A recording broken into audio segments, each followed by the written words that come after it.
O voo da serpente emplumada, parte 16 do audiobook.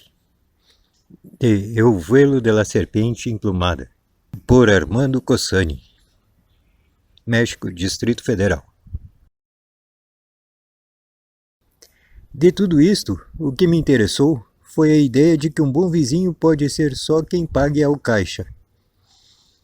Decidi utilizar a ideia para um artigo, e quando o publiquei, minha vida sofreu uma nova transformação, conectada, em certo modo, com este singular amigo. Vi-me lançado de cheio nas intrigas de espionagem política. Há poucos dias de ter elaborado esta ideia em uma série de artigos, me vi em contato com certos vendedores de uma maquinaria que não podia se fabricar em parte alguma. Os conheci mediante alguns amigos diplomatas, e desde então aumentou minha importância. Logo vi que até minhas opiniões eram importantes. Até as bobagens mais descabidas que solía dizer, quando tinha um pouco mais de álcool no corpo, começaram a ter importância.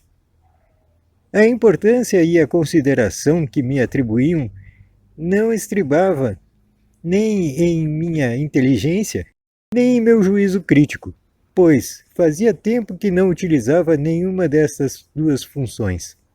Assentava-se única e simplesmente no cargo que desempenhava e que continuaria desempenhando sempre que obedecesse ao vazio de minha importância. Não vale a pena que relate minha história em meio de todas as intrigas de então. Cito unicamente os fatos que têm relação com meu amigo e suas ideias.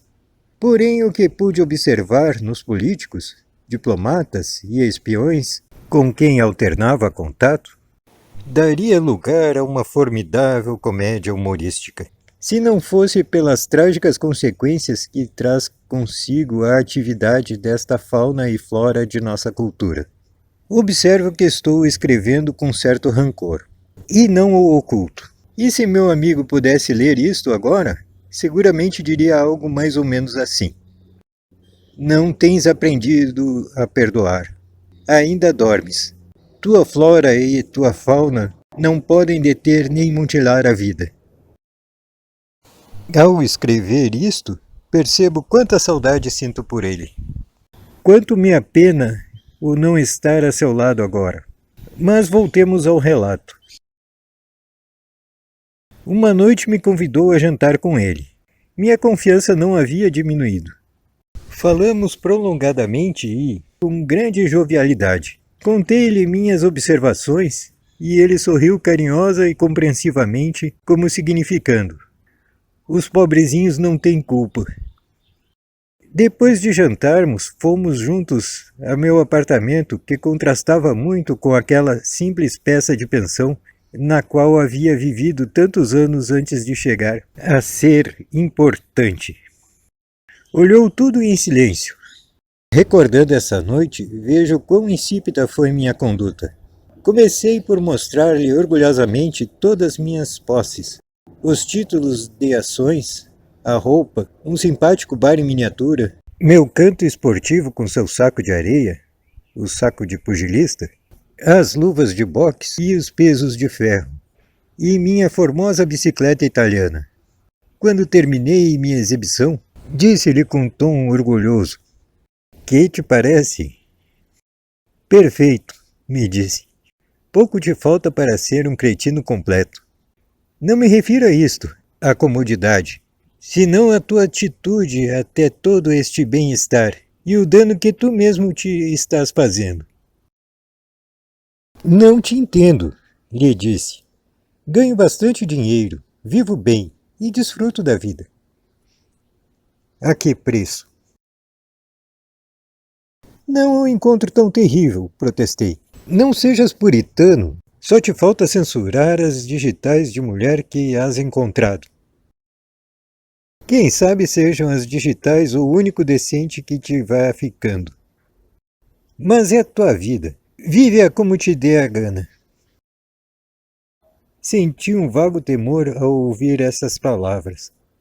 Guardamos silêncio um tempo. Logo, Senti um desejo veemente de confessar-lhe tudo quanto me torturava. Necessito tua ajuda, lhe disse. Estou ouvindo.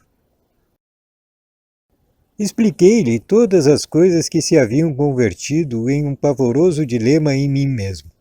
Aquele infernal círculo de mentiras em que havia caído.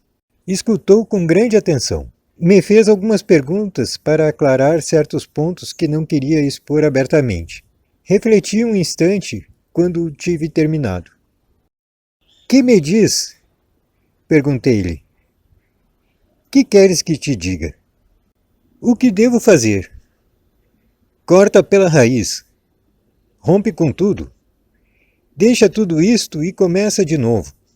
Mas estás louco? Não, o louco és tu. Olha o que tens chegado.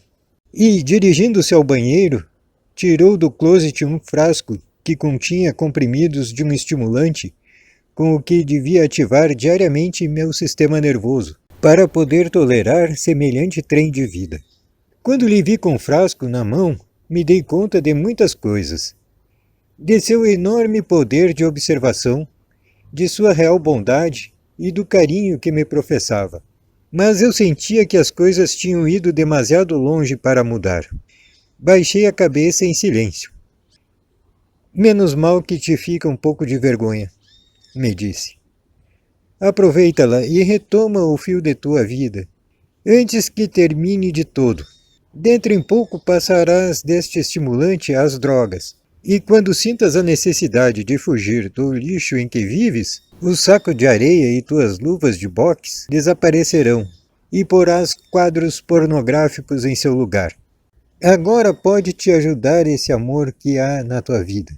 Mas se não o compreendes, se não te aferras a ele, com todas as tuas forças, se segues cedendo à tentação desta forma, perderás o amor e buscarás a orgia. Bem sabes que não posso deixar meu trabalho. Sabes de que se trata. Sabes o que é a guerra. Isso é contigo. Perguntaste-me que devias fazer, e tenho-te respondido. Não tenho nada mais que dizer-te. E então foi quando cometi um lamentável erro. Escuta, lhe disse, tu és mais inteligente que eu.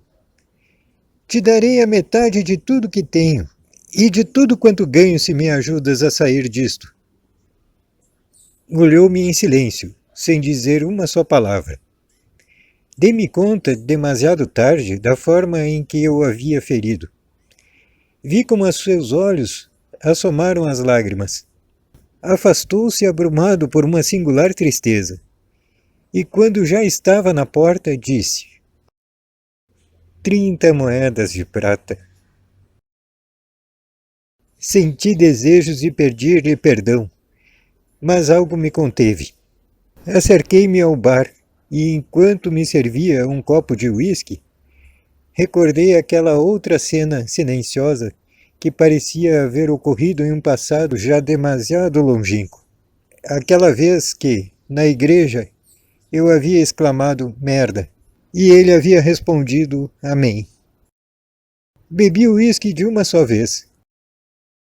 Olhei os comprimidos de estimulante que ele havia deixado sobre o balcão do bar e me disse em voz alta: que se vá ao demônio.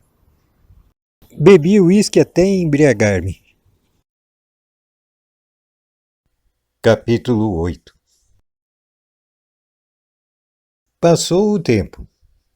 Logo, a máquina em que eu estava acolhido começou a funcionar de outra maneira, mais intensamente.